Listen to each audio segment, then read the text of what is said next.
안녕하세요. 보여드릴 김민섭입니다. 저번 시간에는 스칼라 벡터를 통해서 물리량을 구부했고 그것을 바탕으로 이동거리와 변이 그리고 속력과 속도를 나왔습니다. 근데 저번 시간 마지막 부분 혹시 기억하시나요? 제가 위치 시간 그래프를 통해서 여러분에게 세 가지 운동을 보여드렸는데 기울기가 속도라는 언급이 있었단 말이에요. 그 부분을 제가 좀 너무 퉁치고 간 것 같아서 오늘은 특별히 운동 그래프 해석하는 법을 제가 들고 왔습니다. 이 시간을 통해서 첫 번째 위치 시간 그래프의 기울기의 의미를 알 수도 있고요. 속도 시간 그래프의 기울기 밑넓이 그런 의미를 알 수도 있습니다. 그리고 앞으로 나올 물리의 자료들은 그래프를 해석하는 능력이 굉장히 중요하기 때문에 오늘 시간은 굉장히 뜻깊은 시간이 될 수도 있습니다. 그럼 바로 위치 시간 그래프로 들어가도록 하겠습니다. 자, 여러분 제가 지금 위치 시간 그래프 하나를 들고 왔어요. Y축이 위치, X축이 시간. 첫 번째 본 상태는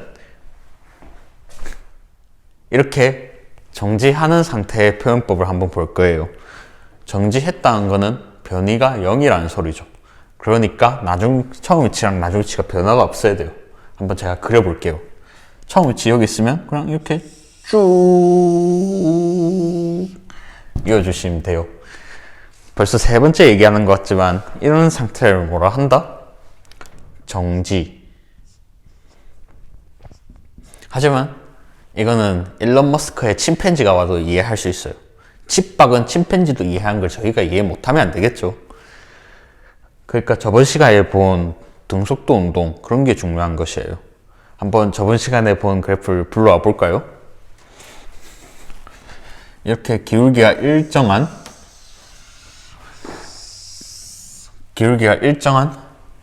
이런 상태를 뭐라 한다? 등속도 운동한다라고 해요. 근데 처음 오프닝 할 때도 얘기했다시피 아니 왜 기울기가 속도야?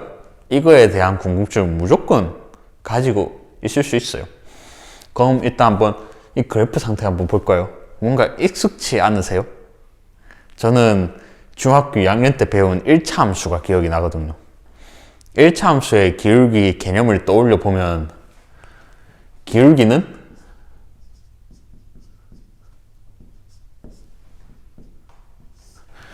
x의 변화량 델타 x라고 할 수도 있겠죠. 그리고 y의 변화량 델타 y입니다. 이런 식으로 갈 수 있었는데 지금 이 그래프에서 x가 뭐예요? 시간. y는 뭐예요? 위치. 그렇기 때문에 보면 여긴 분모가 델타 t라고 할 수도 있겠죠. 그리고 델타 y는 위치의 변화량. 저번 시간에 어떤 개념이었죠? 변이였죠. 변이. 이 형태가 지금 낯설면 안 돼요. 낯설면 이건 살짝 좀 시리어스해요. 이 형태를 보면 바로 뭐가 나와야 되죠? 이거 속도다. 이런 식의 논리 구조로 이 그래프에서 기울기가 속도라는 걸 알 수 있는 거예요. 그리고 1차 함수가 기울기가 일정하기 때문에 이건 등속도 운동한다라고 할 수 있어요. 오늘 배울 개념이기도 하거든. 그리고 평균 속도라고 얘기하고 싶어요. 왜냐? 저희가 볼 세 번째 운동 가속 운동을 한번 볼 건데 이렇게 운동하는 그래프가 있다 할게요. 이 그래프를 어떻게 봐야 될까요? 여러분 아직 미분 개념을 안 배워서 순간 속도도 모르고 전혀 모르겠죠. 근데 기울기 자체가 좀 두 가지가 있어요. 이렇게 두 점을 쫙 인다 생각하면 등속도 운동. 이걸 평균 속도라고 말하는 것이고요. 저번 시간에 얘기했듯이 평균은 운동을 일정하게 했다고 가정하는 것이에요. 하지만 저희는 이게 각 순간마다 속도를 보고 싶을 때도 있잖아요. 그거는 수학 선생님이 정말 잘 가르쳐 주시기 때문에 미분의 개념을 배우시면 됩니다. 그러면 저희가 알아야 할 건 접선의 기울기. 접선의 기울기가 순간 속도를 나타낸다. 그것을 일단 외우고 갈게요. 그러면 한번 보시면 지금 접선의 기울기 이렇게 이렇게 기울기가 점점 어떻게 되고 있죠? 점점 더 기울고 있죠. 이 기울기가 기운다는 것은 속도가 더 크다라는 의미가 될 수도 있고, 점점 증가하고 있기 때문에 이 운동은 가속 운동을 한다고 할 수 있어요. 그리고 기울기가 이 부호에 따라서는 운동 방향을 나타내기도 하고, 지금 방금 보셨던 것처럼 이렇게 기운 정도에 따라서 크기를 비교하기도 합니다. 자, 위치 시간 그래프는 기울기를 중심적으로 봤다면, 다음 속도 시간 그래프는 더 중요한 내용을 담고 있기 때문에 한번 보러 가도록 하겠습니다. 자, 이번에는 Y축이 속도인 속도 시간 그래프를 한번 들고 와봤어요. 방금 이런 상태를 정지 상태라고 위치 시간 그래프에서 봤죠. 속도 시간 그래프에서는 어떻게 하냐, 그냥 이렇게 속도가 아예 없으니까 이렇게 쫙 그어주면 돼요. X축에 따라서. 이게 정지 상태. 이건 너무 쉽죠. 그러면 두 번째 운동, 방금 봤던 등속도 운동을 표현해 볼 거예요. 속도 변화가 없으니까 방금처럼 이렇게 그냥 쭉 이어주시면 되겠죠. 이런 운동을 속도 시간 그래프에서는 등속도 운동이라 한다. 그러면 또 중요한 거는 또 기울기의 의미겠죠. 기울기가 일정한 1차 함수 형태의 그래프를 한번 그려볼게요.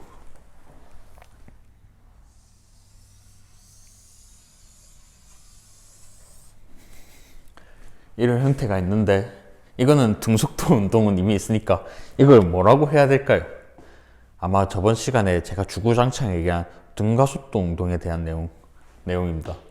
등가속도 운동. 근데 이거는 좀 얘기하는데 무리가 있는 게, 기울기가 x 변화량 분의 y 변화량이라고 했잖아요. 근데 여기 x는 시간으로 같은데 y가 속도죠. 이거는 기울기가 가속도인데, 가속도는 아직 여러분이 배운 개념이 아니에요. 다음 시간에 배울 개념인데, 바로 기울기 일정하다고 등가속도 운동이라 하는 건 지금 현재로서는 무리가 있을 수 있어요. 그러니까 어떻게 확인을 해야 되느냐, 지금은 속도 시간 그래프에서 기울기가 가속도구나, 이런 1차 함수의 그래프가 있으면 등가속도구나 라고 생각하시면 됩니다. 근데 속도 시간 그래프를 여러분들이 많이 보시게 되는 이유는 기울기뿐만 아니라 여기서는 밑넓이도 속도 시간 그래프에서는 의미를 가지고 있어요. 그렇기 때문에 위치 시간 그래프보다는 정보량이 많죠. 그렇기 때문에 저희는 이 밑넓이가 무엇을 의미하는지 이 다음 판서에서 보도록 하겠습니다. 자, 제가 등속도 운동하는 속도 시간의 그래프를 한번 들고 와봤어요. 이 밑넓이의 의미를 알고 싶다 했으니까 밑넓이를 구해야겠죠. 지금 왜 제가 등속도를 들고 왔느냐, 지금 이 형태를 보세요. 넓이 구하기 너무 맛있지 않아요? 이건 넓이 맛집이기 때문에 사각형, 그냥 밑변 10세크 곱하기 높이 5m/s 해주면 되는 거예요. 한번 바로 뚜잇 해볼게요. 5m/s 곱하기 10sec 하면 바로 그냥 50m. 이 사각형 넓이만 구했는데 어떤 의미가 됐느냐, 지금 10초 동안 5m/s로 등속도 운동을 했는데 그동안 50m를 이동했다. 지금 그런 의미가 되는 거예요. 하지만 이런 쉬운 예시만 나와줬으면 물리가 변별력이 없죠. 방금 본 등가속도 운동의 밑넓이를 구해보도록 하겠습니다. 자, 여러분, 제가 맛있는 등가속도 운동 그래프를 하나 들고 왔어요. 의미는 10초 동안 일정한 가속도를 받아서 마지막에 10m/s가 되는 운동입니다. 이거의 밑넓이도 솔직히 별거 없죠. 물리학 원 수준에서는 그리 심도 깊은 적분을 다루지도 않고요. 그냥 사각형, 삼각형, 사다리꼴 넓이만 잘 구해주시면 됩니다. 한번 구해볼까요? 삼각형이니까 2분의 1 넣어줘야겠죠? 10m/s 곱하기 10sec 해주면 50m 이렇게 나오게 된단 말이에요. 근데 등가속도 운동은 더 복잡해지는 그래프도 여러분이 보실 수 있어요. 그럴 때 어떻게 빨리 구할 수 있는가? 평균의 힘을 이용하시면 돼요. 자, 평균 한번 예를 들어 볼게요. 2, 4, 6, 8, 10이 있다고 생각해봐요. 2, 4, 6, 8, 10. 이거 평균 어떻게 구하세요, 여러분? 그냥 5개 다 더해서 5로 나눠요, 이걸? 물론 그래도 되긴 하지만 누가 봐도 6이라는 걸 느낌이 오죠. 왜냐? 이렇게 일정한 간격으로 있는 숫자들끼리는 그냥 처음 숫자 플러스 나중 숫자 더하기 해서 2분의 1 때려버리면 되거든요. 그러면 이 등가속도 운동의 평균 속도가 뭘까요? 이게 일정하게 속도가 하니까 일정한 간격이라고 볼 수 있죠, 지금. 0에서 10. 처음이 0, 나중이 10. 나누기 2 때려버리면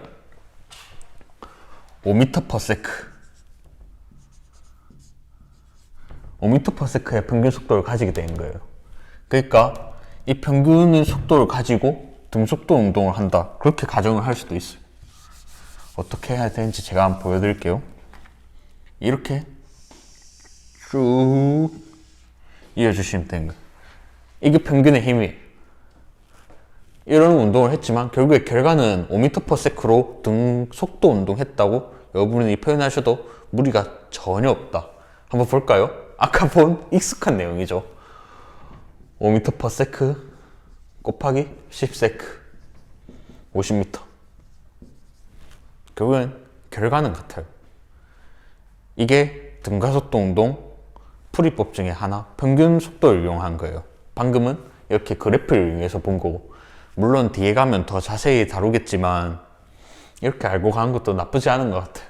이렇게 평균의 힘을 이용해서 굉장히 빠르게 구하는 방법이 있다. 이 정도만 알고 가시면 될 것 같습니다. 자, 여러분, 제가 상당히 어머시로리한 그래프를 지금 들고 왔죠. 여러분 이걸 보면 야, 진짜 이 물리 진짜 이 하고 싶지도 않죠. 이런 걸 넓이 구해라 하면.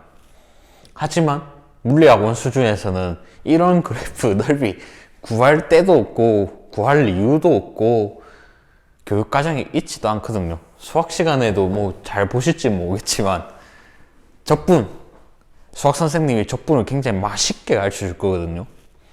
그때 한번 따라가 보시면 될 것 같고요. 그래서 오늘 본 것은 그래프를 어떻게 해석하는지, 위치시간 그래프에서 기울기가 뭔지, 속도시간 그래프에서 기울기, 면적이 의미하는 것은 뭔지, 이것이 가장 중요한 이야기였습니다. 그러면 이것을 바탕으로 아까 본 이렇게 등속도 운동이랑 그리고 여러분 상대속도라는 개념을 도입해 볼 것인데 조금 말이 어려울 수 있겠지만 그런 고민 한 번쯤은 해보신 적 있잖아요. 고속도로에서 차를 타고 가고 있으면 저 반대쪽에 오는 차는 속도가 몇으로 보일까? 그런 고민을 한 번쯤 해보셨으면 좋겠어요. 그렇기 때문에 다음에는 굉장히 좀 릴렉스한 마음으로 보겠습니다. 그러면 여기까지 보이후드의 김민성이었고요. 구독, 좋아요, 알림 설정까지 부탁드리겠습니다.